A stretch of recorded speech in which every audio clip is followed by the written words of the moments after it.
आप लोग जरूर हैं, पर मैं सपना वही दिखाता हूं फिर से कि आपका ड्रीम मेरे बच्चे कितना होना चाहिए। ड्रीम नॉर्मल भी बच्चे हैं, आपका ड्रीम 450 का होना चाहिए, क्योंकि अभी आप नॉर्मल है लेकिन मेहनत करना आप जानते हैं। मेरे बच्चे ड्रीम 450 प्लस कैसे होगा? तो बच्चों नंबर 1 सबसे ज्यादा हमें करना है प्रैक्टिस। क्या करना है? प्रैक्टिस करना है। और नंबर दूसरा रेगुलर क्लास में जुड़ना आज के बाद, है ना? रेगुलर क्लास, तो प्रैक्टिस और रेगुलर क्लास करके हम ड्रीम 450 तक पहुंच सकते हैं। हम मदद करेंगे। आप थोड़े उदास हैं मुझे पता है, हम मदद करेंगे आपकी। चलिए शुरू करते हैं। सबसे पहला बच्चों लिखिएगा, टॉपिक कलम को उठाइएगा और अपनी कॉपी पर लिखिएगा टॉपिक नंबर 1। टॉपिक नंबर 1 है और जिसका नाम है बेसिक, बेसिक ऑफ सर्कल, है ना? बेसिक ऑफ सर्कल मतलब वृत्त का जो बेसिक ज्ञान है वो हम आपको बताने जा रहे हैं। लिखें बेसिक ऑफ सर्कल। बच्चों जैसा कि आप जानते हैं, कोई भी रेखा जब हम खींचते हैं, ध्यान दीजिएगा, थोड़ा सा मैं ये बेसिक और बता रहा हूं। कोई भी रेखा जब हम खींचते हैं तो ये रेखा किससे मिलकर बना होता है? रेखा जो है ये किसका समूह होता है? कमेंट बॉक्स में प्लीज लिखेंगे कि जो रेखा होता है वो किसका समूह होता है। जल्दी कमेंट बॉक्स में गुरुदेव, रेखा जो होता है, अगर आप किसी बिंदु को, ध्यान दीजिएगा, किसी बिंदु को और बहुत करीब करीब अगर आप लिख देंगे, बिंदु को बहुत सटा सटा कर लिख देंगे, बहुत सटा सटा करके, ऐसे ऐसे करके, ऐसे ऐसे करके, ऐसे ऐसे करके, ऐसे ऐसे करके, ऐसे ऐसे करके, ऐसे ऐसे करके, तो मेरे बच्चे रेखा बन जाता है। तो रेखा जो होता है, सबसे पहली बात है, ये बिंदुओं का समूह होता है। याद रखना, लिखिएगा अपनी कॉपी में कि रेखा क्या होता है। लिखिएगा कॉपी में बिंदुओं का समूह। रेखा होता है बिंदुओं का समूह। अब हम आगे आपको पढ़ाएंगे भाई। अब ये बिंदु क्या होता है? मन में सवाल उठे होंगे। अच्छा बेसिक में सी छूट गया है। मन में सवाल उठते होंगे कि सर ये बिंदु क्या होता है, बताओ। बिंदु बिंदु बिंदु, क्या आपके मन में सवाल आता है कभी कि बिंदु क्या होता है? कोई बता सकता है मुझे? चलो जल्दी से कोई बताओ। राजेश, शुभम, रंजीत, रोहन, साक्षी, गौतम, कोई मुझे बताओ कि भाई ये बिंदु क्या होता है। सर देखो बिंदु क्या होता है, लेखनी के दबाने से, ये लेखनी है, लेखनी बोलो, पेंसिल बोलो, कलम बोलो, जिसके दबाने से जो चिन्ह बनता है, इसके दबाने से जो चिन्ह बनता है, हम इन्हें बिंदु कहते हैं। तो हम लिखेंगे कि लेखनी के दबाने से, लेखनी बोलो या कलम बोलो, लेखनी बोलो या कलम, कलम कलम के दबाने से, कलम के दबाने से जो चिन्ह बनता है, जो चिन्ह बनता है उन्हें क्या कहते हैं? जो चिन्ह बनता है, जो चिन्ह बनता है, जो चिन्ह बनता है, ध्यान दीजिएगा। तो बच्चों लेखनी या कलम के दबाने से जो चिन्ह बनता है हम उसे बिंदु कहते हैं। और अगर बिंदुओं को बच्चों एक साथ लिख दिया जाए तो उससे हमारी रेखा बनती है। तो प्लीज एक कॉन्सेप्ट मुझे बताओ कि ये हमने सर्कल बनाया, ये हमने सर्कल बनाया, तो सर्कल किसका समूह होगा? प्लीज आंसर करेंगे कि सर्कल जो है ये किसका समूह है, किसका ग्रुप है? जल्दी सबसे पहला आपका आंसर आना चाहिए कि जो सर्कल है ये किसका समूह है, किसका समूह है? आंसर करेंगे सर बिंदुओं का। वाह गजब। आपने देखा बच्चों कि अगर हम बिंदुओं को बहुत करीब करीब में, बिंदुओं को बहुत करीब करीब में अगर हम लिख दें तो हम लंबी रेखा भी बना सकते हैं, बिंदुओं को लेकर के हम गोल रेखा भी बना सकते हैं, इस तरह से बना सकते हैं। तो वृत्त जो होता है बच्चों एक्चुअल में क्या होता है? बिंदुओं का ही समूह है। किसका समूह है? देखना है, बिंदुओं का समूह है, बिंदुओं का समूह। मन में सवाल आता होगा कि गुरुजी क्या ये हमारे एग्जाम में पूछा जाएगा? तो आंसर है नो। अब आप मुस्कुराएंगे, सर क्या बात कर रहे हो, ये आपके एग्जाम में नहीं पूछा जाएगा, नो। यहां तक जो मैंने आपको नॉलेज दिया इसमें से कुछ भी आपके एग्जाम में नहीं पूछा जाएगा, लेकिन ये आपके लिए जरूरी था बच्चों। अब चलिए, अब ध्यान दें, हमने एक प्यारा सा वृत्त बनाया। ध्यान दीजिएगा, हमने प्यारा सा वृत्त बनाया और वृत्त में हमने एक रेखा खींची जिसका नाम हमने रखा सी और डी। क्या कोई विद्यार्थी मुझे बता सकते हैं कि इस रेखा को हम क्या कहते हैं? इस रेखा को हम क्या कहते हैं? क्या बता सकते हैं इस वृत्त में ये सीडी है क्या? बच्चे कहेंगे गुरुदेव मैं बता सकता हूं, जल्दी बताओ सीडी क्या है। सर देखो सीडी जो है, सीडी जो है, देखो ध्यान देना, वृत्त की परिधि को दो बिंदु पर स्पर्श कर रहा है। सीडी वृत्त की परिधि को दो बिंदु पर स्पर्श कर रहा है, लेकिन ये केंद्र से होकर नहीं गया है। तो बच्चों सीडी जो है यहाँ पर एक जीवा है। आप पढ़े होंगे कि सीडी इस वृत्त में एक जीवा है। बहुत बहुत बढ़िया, है ना? और हम कितनी जीवा खींच सकते हैं बताओ, कितनी जीवा खींच सकते हैं मेरे प्यारे प्यारे सोना सोना बच्चा, बताओ कि हम कितनी जीवा खींच सकते हैं, कितनी जीवा खींच सकते हैं? गुरुजी देखो, देयर इज नो लिमिट, यहाँ कोई लिमिट नहीं है, यहाँ कोई लिमिट नहीं है। हम चाहें तो जीवा को भी जस्ट यहाँ से भी खींच सकते हैं, जस्ट यहाँ भी खींच सकते हैं, जस्ट यहाँ भी खींच सकते हैं, यहाँ भी खींच सकते हैं, यहाँ भी खींच सकते हैं, यहाँ भी खींच सकते हैं, फिर ऐसे ऐसे भी खींच सकते हैं। तो कितनी जीवा खींच सकते हैं? तो बच्चों अनंत, हम अनंत जीवा खींच सकते हैं। मैं आपकी नॉलेज के लिए मैं आपको बता देना चाहता हूं कि वृत्त की सबसे बड़ी जीवा क्या कहलाती है, बताओ सबसे बड़ी जीवा। अगला सवाल मैं आपसे पूछूंगा कि सबसे बड़ी जीवा क्या कहलाता है। आप कहेंगे गुरुदेव कहीं ना कहीं तो पढ़ाया है आपने, बताओ सबसे बड़ी जीवा क्या कहलाता है। आप कहोगे सर देखो ध्यान से, अगर मैं एक जीवा ऐसा खींचूं जो इसके केंद्र से होकर जाता हो, है ना, एक जीवा मैं ऐसा खींचूं जो इसके केंद्र से होकर जाता हो, तो ये जीवा सबसे बड़ी होती है, जिसे हम लोग व्यास कहते हैं। जिसे हम लोग क्या कहते हैं बच्चों? जिसे हम लोग व्यास कहते हैं। तो वृत्त की सबसे बड़ी जीवा को हम व्यास कहते हैं। यहां तक मुझे भरोसा है कि आपका बहुत प्यारा सा, बहुत अच्छे से आप समझ गए होंगे। चलिए आगे बढ़ते हैं, नेक्स्ट हमारा कॉन्सेप्ट देखेंगे बच्चों। ये हमारा एक वृत्त है, ये हमारा एक वृत्त है और एक रेखा, जैसा कि आपने कहा था एक रेखा हमने खींचा जिसका नाम है बच्चों सीडी। आप बताओ मुझे यह सीडी रेखा क्या है? अब इस स्थिति में ये सीडी रेखा क्या है, प्लीज एक बार कमेंट बॉक्स में लिखेंगे। राहुल भाई, कौशल, प्रिंस, मंटू, उत्तम, हम बात कर लेंगे आप लोगों से। प्लीज अभी फोकस कीजिए अपने स्टडी पर, हम बात कर लेंगे, सबसे बात करेंगे। बताओ इसे क्या कहते हैं? सर देखो ये तो जी है ना, ये हमारा व्यास नहीं है, ये हमारी जीवा नहीं है, क्योंकि ये सिर्फ परिधि को स्पर्श नहीं कर रही, बल्कि बच्चों इसके वृत्त की परिधि को प्रतिच्छेद कर रही है। तो जब जब जब कोई रेखा वृत्त की परिधि को दो बिंदु पर प्रतिच्छेद करे, ध्यान देना बच्चों, एक बिंदु है सी, एक बिंदु है डी, तो हम इसे बोलते हैं छेदक रेखा। तो इसका आंसर क्या होगा? ये होगा बच्चों, यहाँ पर जो हमारा सी डी है ये एक छेदक रेखा है, ये एक छेदक रेखा है, याद रखना बच्चों, यहाँ पर ये जो है एक छेदक रेखा है। चलिए बेसिक बहुत जरूरी है, बहुत जरूरी है, बहुत जरूरी है। अगला मैं आपसे एक हमारे पास वृत्त है, ध्यान दीजिएगा, एक हमारे पास वृत्त है, ठीक है, यहाँ से हमने खींचा था अभी थोड़ी देर पहले। अच्छा ये बताओ, ठीक है ना, ये इसका केंद्र है, केंद्र समझते हैं ना, केंद्र समझते हैं ना, केंद्र पर ही चाप रख करके गोल घुमाया गया है, यहीं पर चाप रख करके गोल घुमाया गया है बच्चों, याद रखिएगा। अब यहाँ से हमने एक रेखा खींचा जिसका नाम रखा ए और बी। अब मुझे ये बताओ ए बी क्या है, इस वृत्त में ए बी क्या है, कमेंट बॉक्स में लिखेंगे बहुत फास्टली। गुरुदेव अगर हम इसमें पूछें, हम ए बी की बात करें कि ए बी क्या है, तो ए बी हमारा व्यास है, ए बी हमारा व्यास है, ए बी हमारा व्यास है, क्योंकि ये केंद्र से होकर जा रहा है। तो केंद्र से होकर जाने वाला जीवा क्या कहलाता है? केंद्र से होकर जाने वाली जीवा को क्या कहते हैं बच्चों? स्टार देकर लिखो, बताओ। केंद्र से होकर जाने वाली जीवा, केंद्र से होकर जाने वाली जीवा, जाने वाली जीवा, तो केंद्र से होकर जाने वाली जीवा जो है बच्चों, हम इसे ही कहते हैं व्यास, हम इन्हें ही कहते हैं व्यास। बच्चों ये बताओ कि इसमें से बीच वाले को हम ओ मान लेते हैं, तो ये बताओ ओ ए में और ओ बी में क्या संबंध है? ओ ए में और ओ बी में क्या संबंध है? रोशन, आशीष, उज्जवल भाई जल्दी बताओ कि ओ ए में और ओ बी में क्या संबंध है? गुरुदेव देखो मैं पहला संबंध बता सकता हूं या बता सकती हूं कि देखो सर, ये ओ ए और ओ बी की बात करते हैं। पहली बात, ओ ए और ओ बी बराबर है, पहली बात ये दोनों बराबर है। मैं पूछूंगा और बताओ सर, क्योंकि ये दोनों त्रिज्या है ना, दोनों क्या है? दोनों त्रिज्या है, दोनों त्रिज्या है, दोनों क्या है? त्रिज्या है, दोनों बराबर है और दोनों त्रिज्या है। और हम कह सकते हैं दोनों दोनों जो है मेरे बच्चे, दोनों जो है, चाहे ओ ए की बात करें ये पूरे ए बी का आधा है, ए बी का आधा है, चाहे हम ओ बी की बात करें, ओ बी की बात करें, ये भी ए बी का आधा है, ये भी ए बी का आधा है, ये भी आपको पता है। सवाल ये पूछा जाए मेरे बच्चे कि है ना, वृत्त के कितने, है ना, ध्यान दीजिएगा, सवाल ये है कि वृत्त के कितने व्यास या त्रिज्या हो सकते हैं, व्यास या त्रिज्या हो सकते हैं। प्लीज एक बार कमेंट बॉक्स में लिखिएगा कितने वृत्त या त्रिज्या हो सकते हैं। सबको पता है, सबको पता है मेरे बच्चे, एक एक विद्यार्थी जी को बहुत अच्छे से मालूम है। गुरुदेव ध्यान देना, आप यहां से खींच सकते हो, व्यास बनेगा, यहां से खींच सकते हो, यहां खींच सकते हो, यहां खींच सकते हो, there is no limitation, there is no limitation, अर्थात हमारा आंसर होगा अनंत, आंसर होगा अनंत बच्चों, क्या होगा? अनंत, ध्यान दीजिएगा, अनंत होगा। मैं आपसे पूछना चाहता हूं एक सवाल, बड़े मन में मेरा आ रहा है, मैं पूछ लेता हूं। ये हमारा वृत्त है, ये इसका केंद्र है, ये इसका केंद्र है मेरे बच्चे। किसी भी केंद्र से जो हम एक स्पर्श रेखा को सटा देते हैं, यानी हम ये त्रिज्या खींचते हैं, त्रिज्या खींचते हैं, मान लीजिए कि हमने त्रिज्या खींचा, यहाँ ओ लिखा है, यहाँ ए, तो बच्चों हमने ओ से लेकर ए तक एक त्रिज्या खींचा, और फिर ओ से लेकर बी तक हमने त्रिज्या खींचा, फिर ओ से लेकर सी तक हमने त्रिज्या खींचा। तो मेरे बच्चे बताओ इन तीनों में क्या संबंध है? प्लीज प्लीज प्लीज मुझे बताओ कि इन तीनों के बीच में क्या संबंध है। सर कौन से तीनों के बीच की बात कर रहे हैं आप? मैं बात कर रहा हूं ओ ए, मैं बात कर रहा हूं ओ बी, और मैं बात कर रहा हूं ओ सी। तीनों के बीच में क्या संबंध है? सर आज बहुत दिनों के बाद मैंने आपको देखा है, अरे मैंने भी आप लोगों को देखा है। आप कहें गुरुदेव ध्यान दीजिए, ये तीनों बच्चों वृत्त की त्रिज्याएं हैं, अर्थात ये तीनों बराबर हैं बच्चों। आप कहोगे सर तीनों में संबंध है, ओ ए बराबर होगा ओ बी बराबर होगा ओ सी, क्यों? क्योंकि तीनों वृत्त की त्रिज्या है। सर आप एक बात बताओ, त्रिज्या कैसे जान गए आप कि तीनों त्रिज्या है? हम कहेंगे बच्चों दिस इज वेरी सिंपल, अगर केंद्र से होकर कोई भी रेखा वृत्त की परिधि को टच करेगी, केंद्र से होकर कोई भी रेखा अगर परिधि को टच करेगी, केंद्र से होकर कोई भी रेखा अगर परिधि को टच करेगी, तो हम उसे त्रिज्या कहेंगे। बच्चों एक बात मुझे बताओ कि वृत्त की जो त्रिज्या होती है वो केंद्र और परिधि के बीच की न्यूनतम दूरी होती है या अधिकतम दूरी? बस एक सवाल मैं आप लोगों से पूछना चाहता हूं, ये जो वृत्त की त्रिज्या आप तीनों देख रहे हैं, ये केंद्र से परिधि की न्यूनतम दूरी है या अधिकतम दूरी है? Please I am waiting for your answer. न्यूनतम दूरी है या अधिकतम दूरी है? बच्चों हमेशा हमेशा याद रखिएगा कि जो वृत्त की त्रिज्या होती है, अर्थात केंद्र और परिधि के बीच की जो दूरी होती है त्रिज्या के रूप में, वो सबसे न्यूनतम होती है। जो भी अधिकतम कह रहे हैं सबको 500 रुपए का जुर्माना देना पड़ सकता है, क्योंकि बच्चों ये हमेशा हमेशा न्यूनतम दूरी होती है, न्यूनतम दूरी। याद रखना बच्चों कि हमेशा हमेशा के लिए ये न्यूनतम दूरी होता है। चलिए आगे बढ़े। यस, यहां तक समझ में आ गया तो एक प्यारा सा दिल बनाकर भेजिए। बच्चों मेरा पढ़ाया हुआ मैथ अगर आपको समझ में नहीं आ रहा है तो गलती आप में नहीं मेरे में है कि मैं आपको समझा नहीं पा रहा हूं, है कि नहीं है? क्योंकि इतने आसान टॉपिक अगर मैं आपको समझा नहीं पा रहा हूं, I am not a good teacher. हो गया? चलो बड़े हंस रहे हो चलो ठीक है, हंस लो भाई, हंस लो।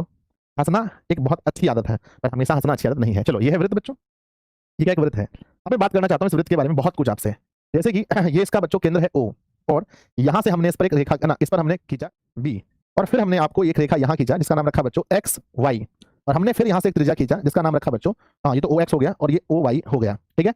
और हमने चलो मैं जो जो सवाल आपसे पूछूंगा मैं आपसे जो जो सवाल पूछूंगा आपको बताना पड़ेगा। सर पूछ लीजिए गुरुदेव। ठीक है मैं पूछता हूँ, आ जाओ मैं पूछता हूँ। मुझे बताओ कि इस फिगर में what is A B? A B क्या है? इस फिगर में ए बी क्या है? आप हंसोगे मुस्कुराओगे। 4000 प्लस लाइव के लिए बहुत बहुत धन्यवाद। What is A B? आप कहोगे सर देखो ए बी क्या है ना, ए और बी ये वृत्त का व्यास है, ये वृत्त का व्यास है। सबको बताया सर, क्या मजाक कर रहे हो आप? अब मुझे ये बताओ कि what is O X? O X या मेरे बच्चे ओ वाई ये क्या है? बताओ प्लीज। ओ एक्स या ओ वाई क्या है? आप बोलोगे सर देखो केंद्र से होकर के परिधि को टच कर रहा है, केंद्र से होकर परिधि को टच कर रहा है। तो सर ने पढ़ाया था कि सर हम इसे कहते हैं त्रिज्या, हम इसे कहते हैं त्रिज्या। जो भी केंद्र से होकर परिधि को टच करे उस लाइन को चुपचाप त्रिज्या कह दो। मैं फिर से पूछना चाहता हूं कि ओ ए या ओ बी को क्या कहेंगे? सर अभी जस्ट पढ़ के आए हैं। ओ ए या ओ बी को क्या कहेंगे? प्लीज आंसर बच्चों। आप कहोगे सर देखो एक ही कॉन्सेप्ट हमेशा याद रखना है, अभी से लेकर बुढ़ापे तक। 70 साल के हो जाएंगे फिर भी याद रखेंगे। सर ने पढ़ाया था कि अगर केंद्र से कोई भी रेखा अगर परिधि को टच करे, केंद्र से अगर परिधि को टच करे, दिस इज त्रिज्या। ये बच्चों हमारी त्रिज्या है, ये हमारी त्रिज्या है। मेरे बच्चे मैं आपसे कुछ पूछना चाहता हूं कि ये वाला पार्ट क्या है? ये वाला पार्ट है ना, एक्स और वाई क्या है? एक्स वाई क्या है? Next question I am asking you कि what is X I? X I क्या है ना, सॉरी एक्स वाई आई नहीं, एक्स वाई क्या है ना? एक्स सर ओ दीजिए, अच्छा यहाँ पर ओ दिखाई नहीं पड़ रहा है। एक्स वाई क्या है? तो आप कहेंगे सर एक्स और वाई एक जीवा है। आप कहेंगे कि एक्स वाई एक जीवा है, मुझे पता है, सबको पता है मेरे बच्चे एक्स वाई एक जीवा है। अब ये बताओ कि मेरे बच्चे अगर मैं इसकी बात करूं जहां मेरा पेंट हो रहा है एक्स वाई, ये वाला एक्स वाई क्या है? ये वाला एक्स वाई, ये वाला एक्स वाई बच्चों, ये वाला एक्स वाई क्या है? एक्स वाई, ये वाला एक्स वाई क्या है? मैं ब्रैकेट में लिख देता हूं ऐसा वाला, ये वाला एक्स वाई क्या है? बताओ सर। आपने पढ़ाया था कि ये वाला जो एक्स आई है, सर त्रिज्या और जीवा में क्या अंतर है? भैया त्रिज्या केंद्र से, त्रिज्या और जीवा में अंतर कोई पूछ रहा है, मैं बताता हूं। पहले ये बताओ कि ये वाला एक्स वाई क्या है? सर ये है चाप की लंबाई, this is length of arc, यानी हम इसे कहते हैं चाप की लंबाई, चाप की लंबाई। लेकिन है ना, यह है चाप की लंबाई मेरे बच्चे, चाप की लंबाई। तो ये भी पता होगा आपको, ये चाप की लंबाई। तो इस एरिया को क्या कहते हैं? जिस एरिया को मैंने ऐसे ऐसे पेंट कर दिया, इस एरिया को क्या कहते हैं बताओ? इस एरिया को क्या कहते हैं? सर पिछले चैप्टर में आप पढ़ाए थे कि इस एरिया को एक बच्चा अगर आलू चाप कहते हैं, मारेंगे इतना मारना। इस एरिया को क्या कहते हैं? इस एरिया को लघु वृत्तखंड कहते हैं, वृत्तखंड। इसे लघु वृत्तखंड कहा जाता है। इस एरिया को लघु वृत्तखंड कहा जाता है। लेकिन एक चीज मैं और पूछना चाहूंगा, कोई अगर बता देंगे तो आपको 500 रुपए इनाम है, कि इस एरिया को क्या कहेंगे? ये जो एरिया है, ये वाला एरिया, ये वाला पार्ट, इस पार्ट को क्या कहेंगे? आप त्रिभुज मत कह देना, इस पार्ट को क्या कहते हैं बताओ? इस पार्ट को यानी ओ एक्स वाई, त्रिभुज के अलावे हम इस पार्ट को क्या कह सकते हैं? त्रिभुज के अलावे हम इस पार्ट को क्या कह सकते हैं बच्चों? हम इस पार्ट को त्रिभुज के अलावे क्या कह सकते हैं? तो हम इसे देखो दो त्रिज्या से है, ये बच्चों दो त्रिज्या से है, तो पहले लिखेंगे इस पार्ट को कह सकते हैं द्वि और त्रिज्या, द्वित्रिज्य क्षेत्र। इसे हम कह सकते हैं द्वित्रिज्य क्षेत्र। हम इसे कह सकते हैं त्रिज्याखंड नहीं बच्चों, हम इसे द्वित्रिज्य क्षेत्र कह सकते हैं। सिर्फ इस वाले पार्ट को द्वित्रिज्य क्षेत्र, क्योंकि दो त्रिज्या से ये क्षेत्र बना है। इसे हम कह सकते हैं, ये दो त्रिज्या है ना, ओ एक्स और ओ वाई, यहाँ पर ये क्षेत्र बना है, इसे हम द्वित्रिज्य क्षेत्र कह सकते हैं। बाकी आसानी में तो त्रिभुज का क्षेत्रफल हम कहते ही हैं। चलो हो गया। तो बच्चों क्या आप इस कॉन्सेप्ट को समझ गए? एक बार दिल बनाकर भेजो कि यस गुरुजी समझ गए, आगे बढ़ो। बड़ा बेसिक जड़ बनाया जा रहा है। घर जो बना रहे हैं हम वृत्त का, इसका नींव बहुत मजबूत डालेंगे हम बच्चों। क्वेश्चन को देखेंगे, वो क्वेश्चन जादू मंत्र छू मंत्र हो जाएगा, आपके डर से भाग जाएगा। एक बार दिल बनाकर भेजिए, हम अगले कॉन्सेप्ट पर चलते हैं। अगला कॉन्सेप्ट समझने का प्रयास करते हैं। दिस इज सर्कल, ये बच्चों एक सर्कल है। ठीक है, हमने एक लाइन ड्रॉ किया है, ये सर्कल है, और इसके बगल से हमने एक लाइन ड्रॉ किया है। वाह मजेदार है। अगला फिर हमने एक सर्कल ड्रॉ किया, फिर हमने एक सर्कल बनाया, और बच्चों इस बार हमारी लाइन, और मैं फिर से एक लाइन ड्रॉ कर रहा हूं। ये लाइन मेरे बच्चे ऐसे जा रही है, ऐसे जा रही है। ठीक है, फिर से हमने एक सर्कल ड्रॉ किया। समझिए बड़ा इंटरेस्टिंग लगेगा। आप बोले गुरुदेव तो मजा आ रहा है सर। एक सर्कल हमने ड्रॉ किया, और बच्चों एक लाइन में खींचने जा रहा हूं, बहुत ही प्यारा, बहुत ही दुलारा लाइन। ये लाइन हमने खींच दिया बच्चों। ठीक है, मैं अब नाम बताने जा रहा हूं इसका कि दिस इज ए बी और this is A B, but ये बच्चों इसे यहां पर पी पर टच कर रहा है, समझना मेरे बच्चे। दिस इज ए बी, ये ए है, अरे भैया मेरे, ये ए है और बी है मेरे बच्चे। ये इसे दो बिंदु पर इसे टच नहीं कर रहा है, बल्कि प्रतिच्छेद कर रहा है, समझिएगा। ये इसे पी पर और ये इसे क्यू पर। अब आपको मुझे बताना पड़ेगा बच्चों, मैं जो पूछूंगा आपको बताना पड़ेगा। मुझे ये बताओ कि ए बी इस वृत्त का, ए बी इस वृत्त का क्या है? ओ केंद्र है मान लो, ओ केंद्र है। आपको बताना पड़ेगा मेरे बच्चे कि ए बी इस वृत्त की कौन सी रेखा है? आप कहेंगे सर जब ना तो, अच्छा मुझे डिफरेंस बताना था, व्हाट इज डिफरेंस बिटवीन, हाँ प्लीज वेट। आप पूछोगे सर ना तो ये से टच कर रही है, एक बिंदु पर ना तो इसे दो मतलब कहीं ना तो इसे प्रतिच्छेद कर रही है, ना स्पर्श करे ना प्रतिच्छेद, तो नाम क्या है? हम इसे बोलते हैं अप्रतिच्छेदी रेखा। क्या बोलते हैं? हम इसे बोलते हैं अप्रतिच्छेदी रेखा। लिख लीजिए अपनी कॉपी में कि दिस इज अप्रतिच्छेदी रेखा। अब सवाल ये बनता है कि यदि कोई रेखा वृत्त को किसी एक बिंदु पर स्पर्श करे, ध्यान दीजिएगा यहां ना एक बिंदु पर स्पर्श कर रही है बच्चों, अगर एक बिंदु पर स्पर्श करे तो सोचो हम इसे क्या बोलेंगे? हम इसे बोलेंगे स्पर्श रेखा। हम इसे बोलेंगे स्पर्श रेखा। मेरे बच्चे बताओ, स्पर्श रेखा बोलेंगे, लेकिन पी को क्या बोलेंगे? पी को बताओ, पी को। तो आप कहेंगे सर देखो स्पर्श रेखा तो हम कहेंगे, यहां पर ए बी क्या है, देखो ध्यान देना, यहां हेयर ए बी अप्रतिच्छेदी रेखा, यहां ए बी स्पर्श रेखा, लेकिन व्हाट इज पी? पी क्या है? तो सर पी पर इसे स्पर्श कर रहा है, इसीलिए पी को लिखेंगे, है ना, पी को लिखेंगे स्पर्श बिंदु। पी को क्या लिखेंगे? पी को लिखेंगे स्पर्श बिंदु। पी को लिखेंगे स्पर्श बिंदु। अब बताओ व्हाट इज ए बी? यहां ए बी क्या है? यहां ए बी क्या है ना, यहां ए बी क्या है? तो सर आपने पढ़ाया था कि ए बी देखो ये, तो हम इसे कहते हैं छेदक रेखा। तो ए बी छेदक रेखा है, ए बी छेदक रेखा है। मेरे बच्चे पीक्यू का नहीं पूछा जाएगा। तो बताओ अगर ये कॉन्सेप्ट क्लियर हुआ तो प्लीज एक बार दिल बनाकर भेजिए, प्यारा सा दिल बनाकर भेजिए, यस यस यस लिखकर भेजेंगे सब लोग। चलो समझ आ रहा है ना? वाह वाह वाह छेदक रेखा, स्पर्श रेखा। मेरा बच्चा नहीं रहेगा कच्चा, एक क्वेश्चन भी मैथ में गलत हो जाए उसकी जिम्मेदारी संजय सर के पास है। अभी मैथ का अस्पताल आने वाला है जहां बउआ की तरह पढ़ाएंगे, बच्चा की तरह हम आपको सिखाएंगे, जैसे बचपन में सीखते थे, बोलो बच्चों अ आ ऐसे सिखाएंगे। समझ गया? बताओ। तो अगर कहीं टच ना करे, सर परीक्षा में पूछा कौन सा जाएगा, ये कभी नहीं पूछा जाता है, मैं आपको ज्ञान के लिए बताया। पूछा जाएगा यहाँ कि यदि कोई रेखा वृत्त को एक बिंदु पर स्पर्श करे तो हम उसे क्या बोलेंगे?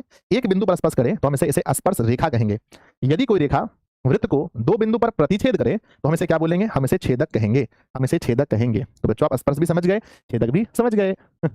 आ जाओ नेक्स्ट, अगला कॉन्सेप्ट जो होने वाला है बहुत मेरे बच्चे, क्या मन में कभी आपका सवाल ऐसा उठा, आपके मन में कभी ऐसा सवाल उठा कि मेरे बच्चे, है ना, कि वृत्त पर हम कितनी स्पर्श रेखा खींच सकते हैं? कभी मन में सवाल ऐसा उठा कि वृत्त पर कितनी स्पर्श रेखा खींच सकते हैं, है ना? वृत्त पर कभी मन में ख्याल आया, वृत्त पर कितनी स्पर्श रेखा, कितनी स्पर्श रेखा? कभी मन में सवाल आया ऐसा कि सर एक वृत्त है, हम इसके ऊपर कितनी स्पर्श रेखा खींच सकते हैं? चलो मैं आपके सवाल को मैं पूरा करता हूं। ये हमारा एक बिंदु है, एक बिंदु से होकर जाएगा, एक हो गया, एक यहां बिंदु है, यहां हो गया, एक यहां बिंदु है, यहां हो गया, एक यहां बिंदु है, यहां हो गया, एक यहां बिंदु है, यहां हो गया। There is no limitation, there is no limitation. आप कहोगे सर क्वेश्चन को बहुत ध्यान देना, क्वेश्चन बार बार मैं बता रहा हूं, पर वृत्त पर यानी एक सर्कल दिया है, उसके ऊपर आप कितनी स्पर्श रेखा ड्रॉ कर सकते हो? मेरे बच्चे बताओ, दो नहीं चार नहीं, ए गलत है। सर कोई आपको गाली दे रहा था। बच्चों इसमें कोई बहुत बड़ी बात नहीं है, कोई दिक्कत नहीं है। बहुत लोग प्यार भी करते हैं, तो जब आपको लोग प्रेम भी करें तो गाली भी देते हैं, कोई दिक्कत नहीं है। आ जाओ, तो मैंने क्या बोला भाई कि जब भी सवाल में पर शब्द को सुन लीजिए, पर वृत्त पर, तो कहना बच्चों हमारा आंसर होगा कि बच्चों इनफिनाइट अर्थात अनंत, देयर इज नो लिमिटेशन, अनंत। अब आप जब कहोगे कि सर मेरा खींचा हुआ हो गया, फिर भी मैं एक रेखा खींच दूंगा, मैं फिर भी यहां से एक रेखा इस तरह से डाल करके मैं यहां खींच सकता हूं, अभी यहां भी जगह है, यहां खींच सकता हूं, मैं यहां खींच सकता हूं, मतलब आप मुझे रोके ही नहीं सकते, ठीक है ना? तो यानी वृत्त पर हम अनंत स्पर्श रेखाएं खींच सकते हैं। अगला सवाल है, मेरे सवाल पर फोकस करेंगे आप लोग। अगला सवाल मेरा देखेंगे, अगला वृत्त के किसी एक बिंदु से, कभी सोचा है आपने?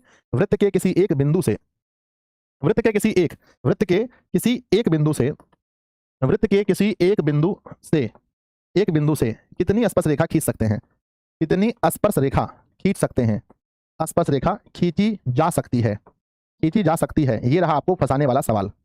अब देखो एक एक सवाल यहाँ पर आपके टॉपर बनने के लिए है, एक एक सवाल आपको स्कूल में टॉपर बना सकता है, बिहार बोर्ड में टॉपर बना सकता है, गांव घर में टॉपर बना सकता है, एक एक सवाल इंपॉर्टेंट है। अब सवाल हमारा होना चाहिए कि एक बिंदु से, पहला सवाल हमारा ये था, पहला सवाल ये था वृत्त पर, अब हमारा फोकस होना चाहिए सिर्फ एक बिंदु से, यानी पूरे सर्कल में आपको कहीं एक बिंदु डालना है। लो मैंने एक बिंदु यहाँ पर डाल दिया, अब आपको इस बिंदु से स्पर्श रेखा खींचना है। तो मतलब जब आप स्पर्श रेखा खींचने जाओगे तो पहली स्पर्श रेखा तो आप खींच दोगे बहुत प्यार से, ये देखो मैंने खींच दिया। अब अगला जैसे आप खींचने जाओगे ये कहीं ना कहीं इसमें अंदर चला जाएगा, ये ऐसा हो जाएगा। तो मेरा बच्चा याद रखना कि एक स्पर्श रेखा, याद रखना हमेशा, वृत्त के, एक बच्चा कह रहा है सर दो खींच सकते हैं, ना ना ना, तीन खींच सकते हैं ना। वृत्त पर अगर बोले तो अनंत, वृत्त पर एक बिंदु से बोले, एक बिंदु से बोले तो बच्चों इसके अलावे आप कोई भी स्पर्श रेखा आप नहीं खींच सकते हैं, इसको छोड़कर कोई भी स्पर्श रेखा आप नहीं खींच सकते हैं, वो सीधा नहीं जाएगा, वो कहीं ना कहीं टच कर जाएगा, कोई भी नहीं खींच सकते ना, नॉट पॉसिबल, ठीक है ना? तो एक बिंदु से अगर बोले तो बच्चों हमारा आंसर है कि सिर्फ एक, सिर्फ एक। तो वृत्त पर बोले तो अनंत, वृत्त पर किसी एक बिंदु से बोले तो एक। अब सवाल यहां ये उठता है कि वृत्त के बाहर स्थित किसी बिंदु से, सवाल ये उठ रहा है कि वृत्त के बाहर किसी बिंदु से, ये हमारा वृत्त है, ये हमारा वृत्त है, और इस वृत्त के बाहर में हम एक बिंदु लेते हैं, एक बाहर बिंदु लेते हैं P। अब ये सोचो यहां से हम कितनी स्पर्श रेखा खींच सकते हैं? क्वेश्चन ये है वृत्त के बाहर वृत्त के बाहर स्थित वृत्त के बाहर स्थित किसी किसी बिंदु से वृत्त के बाहर स्थित किसी बिंदु से वृत्त पर कितनी स्पर्श रेखा खींच सकते हैं? वृत्त पर कितनी स्पर्श रेखा खींची जा सकती है? मेरे बच्चे आंसर करेंगे प्लीज। आप कहेंगे एक बच्चे ने कहा है अनंत, एक बच्चे ने कहा है गुरुदेव 2। तो वृत्त के बाहर अगर हम कोई बिंदु लेते हैं तो यहां से पहले हम केंद्र को टच करते हैं, केंद्र को मिलाते हैं, फिर यहां से स्पर्श रेखा यहां खींचते हैं और यहां से स्पर्श रेखा यहां। तो बच्चों ये हमारी स्पर्श रेखा नहीं है, सिर्फ और सिर्फ 1 है और 2 है। तो याद रखना मेरे बच्चे, हमारा आंसर होगा 2। समझ गए? अगर इस तीनों से आपके लिए क्वेश्चन पूछा जाता है तो क्या आप बता देंगे? मुझे यस लिखकर भेजो, एक प्यारा सा दिल बनाकर भेजो कि यस गुरुजी। अगर इन तीनों कॉन्सेप्ट से हमारे एग्जाम में सवाल बनते हैं कि वृत्त पर कितनी स्पर्श रेखा खींच सकते हैं, जैसे पर शब्द देखेंगे, जैसे ही हमारे दिमाग में ये पर शब्द आएगा मैं तुरंत बोलूंगा अनंत। वृत्त के किसी एक बिंदु से वृत्त पर कितनी स्पर्श रेखा, एक बिंदु, जैसे ही एक बिंदु सुनूंगा एक हो जाएगा। जैसे मैं सुनूंगा वृत्त के बाहर 2 लोग जाते हैं, कभी एक लोग बाहर नहीं जाते। क्या आप अकेले कभी बाहर जाते हो? किसी के साथ जाते हो। बाहर शब्द सुनो तो समझो 2 हो गया। चलो इसके बाद भी मैं अगर आपसे बात करूं बच्चों